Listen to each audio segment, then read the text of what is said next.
Seguindo, olha, falando agora do Remo, o Leão volta aos treinos daqui a pouco. O time ganhou folga no fim de semana, depois da vitória na última rodada da Série B contra o Náutico. Nasce com 36 também pode acontecer, pode brigar por acesso. O Remo tem essa possibilidade matemática. Vamos ver na sequência da competição.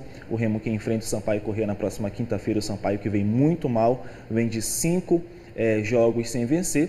Que o Remo aproveite esse mau momento da equipe lá do Maranhão, que siga o seu bom momento e consiga uma vitória. E aí chega mais próximo ainda de uma possibilidade de brigar por G4. Por que não? Jogos ainda tem pela frente, matematicamente ainda pode conseguir isso. Pois é, e ainda falando sobre matemática, a gente até viu hoje, né, Márcio, destaque no Jornal Liberal, a questão do retorno financeiro. A festa foi muito boa, o resultado foi muito bom, mas parece que o retorno financeiro não foi o esperado, né, Gustavo? O Remo teve um prejuízo de cerca de R$300.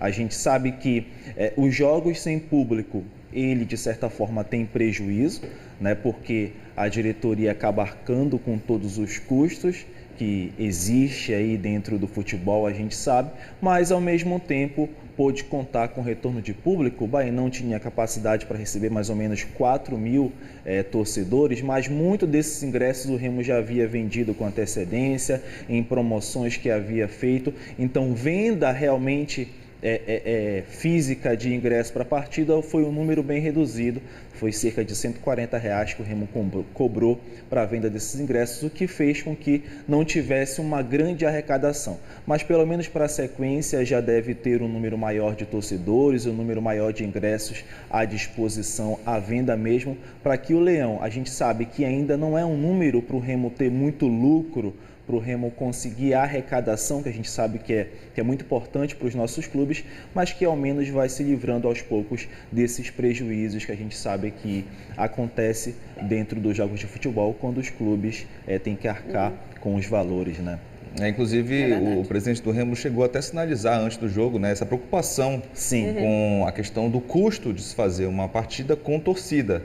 E aí você mostrando, né, que não houve lucro, né? Mas enfim, ficou a vitória, ficou aí a boa fase. Importante nesse momento, isso, né? Que é em quinta-feira, depois da vitória contra o Náutico, a galera folgou no final de semana, né? Representação hoje, né? O Remo inicia agora um processo de preparação aí para a B. Olha só, o Remo hoje está ali na 9ª colocação, 36 pontos, a distância para a zona de rebaixamento é de 10 pontos, está controlada, está tranquila, ao mesmo tempo... Está a 8 do G4, né? A 8 do G4, justamente, Márcio. O Remo hoje está muito mais próximo do G4 do que da zona de rebaixamento, então, como eu havia falado no bloco anterior, se alguns comentaristas aí pelo Brasil falam muito do Vasco, essa briga que ainda existe para chegar ao G4, por que não falar do Leão Azul também, que está com 36 pontos, 8 pontos de diferença, apenas um desse Vasco e com a mesma pontuação do Sampaio Corrêa, adversário da próxima quinta-feira.